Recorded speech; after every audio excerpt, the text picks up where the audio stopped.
با خبر و گزارش‌های تازه شما را از استودیوی مرکزی رادیو آزادی همراهی می‌کنیم. امروز بخیر. سرخط موضوع برنامه امروز 29 مارت. بازداشت جوانان تخریبکار در دوشنبه ضمن زنازنی گروهی جوانان نقاب‌پوش با چوب و آهن شیشه‌های ماشین‌ها را شکستند. نمی‌ترسی قدر خلق دستشون قدری آرماتور دوبینکوی خیلی چوی دستشون همشون گریخته رفتن. بعد 6 سال حمله طالبان ملولا یوسفزی ترغیبگری تحصیل دختران به زادگاهش پاکستان برگشت. و روایی بدون مانع به قلمرو تاجیکستان و ازبکستان گذرگاه مرزی سرازم را سرودم کرده است. ساکنان دو طرف میگویند مناسبت مرزبانان هم دیگر شده است. پیشتر سرحدبانان تاجیک دغل بودند، حالا چنان مهربانند که خرسندم. حتی در قیاس به مرزبانان ازبک تاجیکان مهربان ترند. در شهر دوشنبه چند نفری را بازداشت کردند که در پی زنازنی آنها ماشین‌های ساکنان خراب شده است. وزارت کارهای داخلی میگوید این حادثه به گوی دیروز در ناحیه سینای پایتخت اتفاق افتاد. بعضی از شرکت‌داران زنازنی در دست چوب و آهن داشتند. همکاران ما به محل حادثه رفتند و با شاهدان آن صحبت کردند. آواز ترق پرق شد. بعد برو آمدیم نگاه کردیم که همیشه یک گروپ بچه‌ها همون طرف دویدن طرف بالا. همین جوانای قد بلند بود. کلانو میدان کلانو بود. شام 28 مارت یک گروه جوانان در محله گیپرازمی دوشنبه کنار پایگاه حربی 201 روسیه در نزد بینای بلند آشیانه مناقشه کردند. شیشه های چند ماشین را شکستند. حساب کردیم که 5 ماشین آسیب دیده هنوز در جای پیشین خود ایستادند.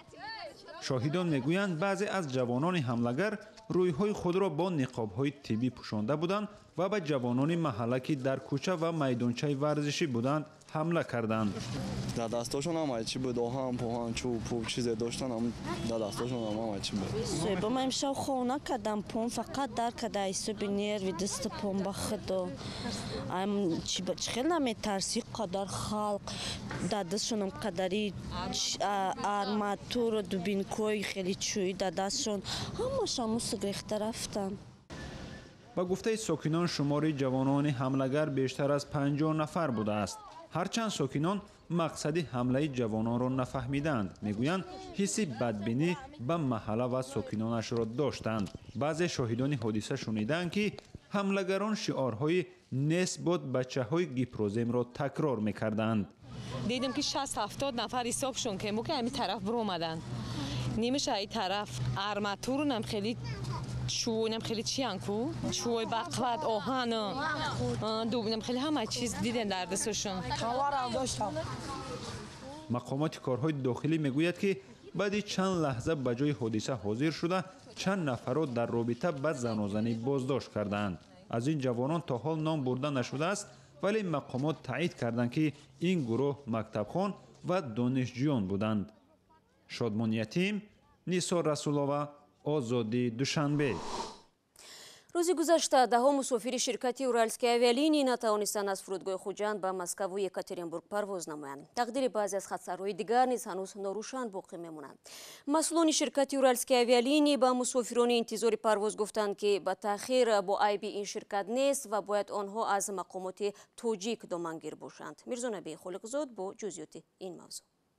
در حالی که بحث هوایی مسکو و دوشنبه ادامه دارد، طور فرودگاه خوجند امروز به رادیو آزادی گفت 2 خط سر یعنی ریس به طرف یکاترینبورگ و مسکو صورت نگرفت و مسافران همچنان سرسان و سرگردان باقی ماندند.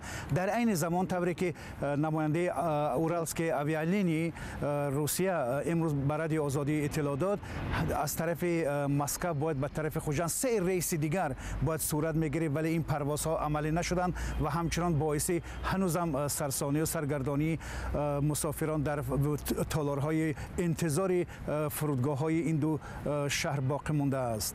شرکت هوایی روسیه اورالسکی اویالینی در یک اظهارات خودش در میانه‌های ماه مارت ذکر نمود که جانب تاجیکستان 50% پروازهای آن را به تاجیکستان کاهش داده است. اما جانب تاجیکستان نیز در صحبت با رادیو آزادی ذکر نمود که جانب روسیه شرایط پروازهای دو جانب را در سطح موازنه یا پریتیت رعایت نمیکند، از این رو جانب تاجیکستان مجبور است تا به انجام این مسئله آنها از پروازهای روسیه خصوصا شرکت اورالسکی آویالینی که فعال است خودداری کنند. بار اول نیست که میان شرکت‌های هوایی تاجیکستان و روسیه چنین بحثا برمیخیزد. در سال گذشته نیز عیناً با همین سبب و با همین دلیل ها همین گونه بحث‌های سر زدند و تا هنوز با همون سبب ها ادامه دارد و جانب ها هیچ به نتیجه مثبت نرسیدند و ما انتظار هستیم که کی این مسئله رای مثبت خودش را پیدا میکند.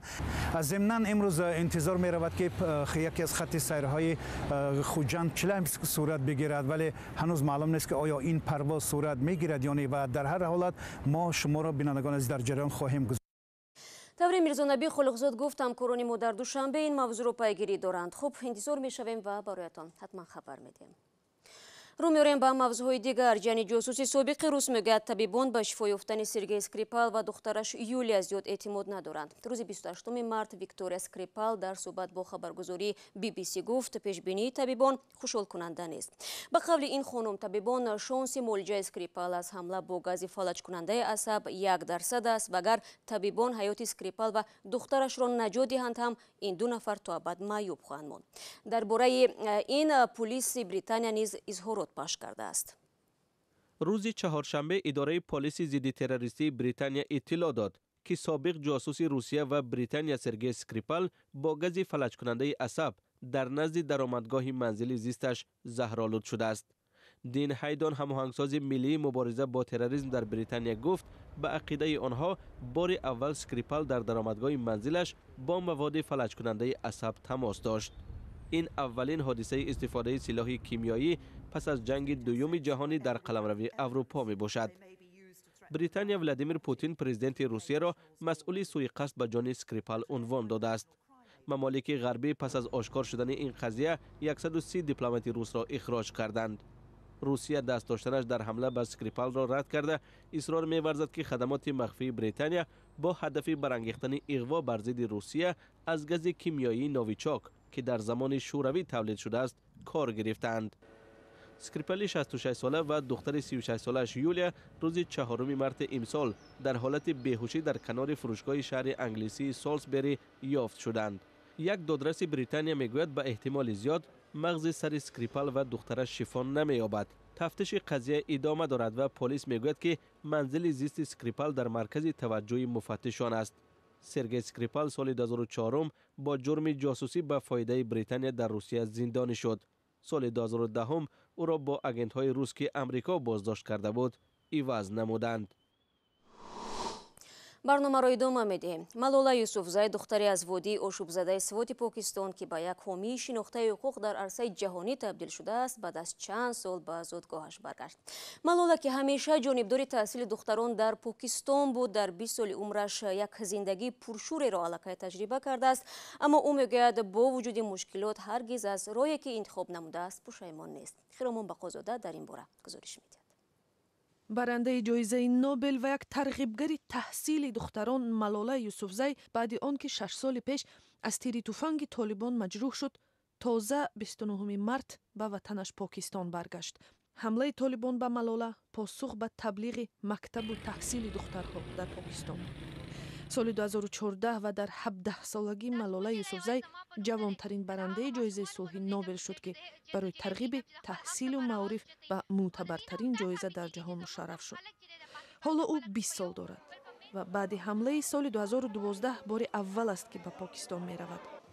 дар ҳодисаи 6 соли пеш афроди мусаллаҳи ниқобпӯш ба автобусе ки бояд ӯву духтарҳои дигарро аз мактаб ба хона интиқол медод ворид шуда ба сараш тир кушоданд. ҳафтаи гузашта дар як паёмаш дар шабакаи иҷтимоии Twitter Малола навишт ки мехоҳад ватанро зиёрат кунад. ҳоло ӯ дар Бритониёи Кабир зиндагӣ дорад.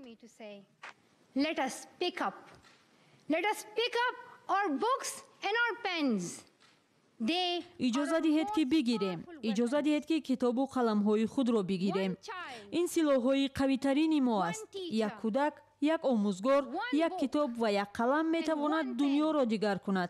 таҳсил ягона роҳ ҳал аст. таълим бояд дар навбати аввал бошад. Education first. Thank you. малола аз минтақаи своти покистон аст. ин минтақаро толибон таҳти назорати худ дароварданд ва баъдан бо пахши изҳороте масъулияти ҳамла ба малоларо ба дӯши худ гирифтанд. дар изҳороти толибон гуфта шуд ки таблиғи таълиму маориф дар як блоги вебсайти урдузабони шабакаи ҷаҳонии BBC аз ҷониби малола боиси ташкили ин ҳамла шуд. толибон замони ишғоли минтақаи свот солҳои 2009 мактаби духтарҳоро оташ зада муқаррароти шадиди исломиро ҷорӣ карданд. дар бораи ин ҳама малола дар блогаш менавишт. баъди тадриҷан муолиҷа ёфтанаш духтараки покистонӣ бунёди малоларо таъсис дод ва ба таблиғи таҳсилу маориф дар покистону нигерия, урдуну сурия ва кения пардохт. дар оғози моҳи март бо пули ҷоизаи сулҳи нобел малола дар минтақаи шанглей наздик ба свот мактаби нави духтарона бунёд кард. ҳоло малола дар донишгоҳи оксфорд таҳсил мекунад. бо ин ки малола яке аз маъруфтарин покистонӣ дар ҷаҳон шудааст, дар дохили кишвараш ӯро яксон қабул намекунанд. дар изҳороти бисёр муҳофизакорони покистонӣ малоларо барои паст задани эътибори миллат ва боло гузоштани нақши шахсияш гунаҳгор мекунанд.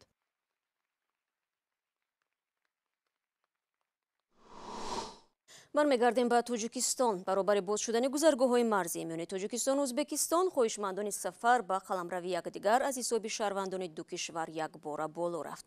вазорати корҳои хориҷии тоҷикистон хотиррасон мекунад шаҳрвандоне ки мехоҳанд бештар аз 3 рӯзи корӣ дар ӯзбекистон бимонанд бояд ҳатман дар маҳалли зисташон дар он кишвар сабти ном шаванд. аммо таври ҳамкорони мо аз гузаргоҳи марзии Саразм воқеъ дар шаҳри Панҷакен мегӯянд аксарияти мардум аз ду тараф барои дидорбинии наздикони худ мераванд.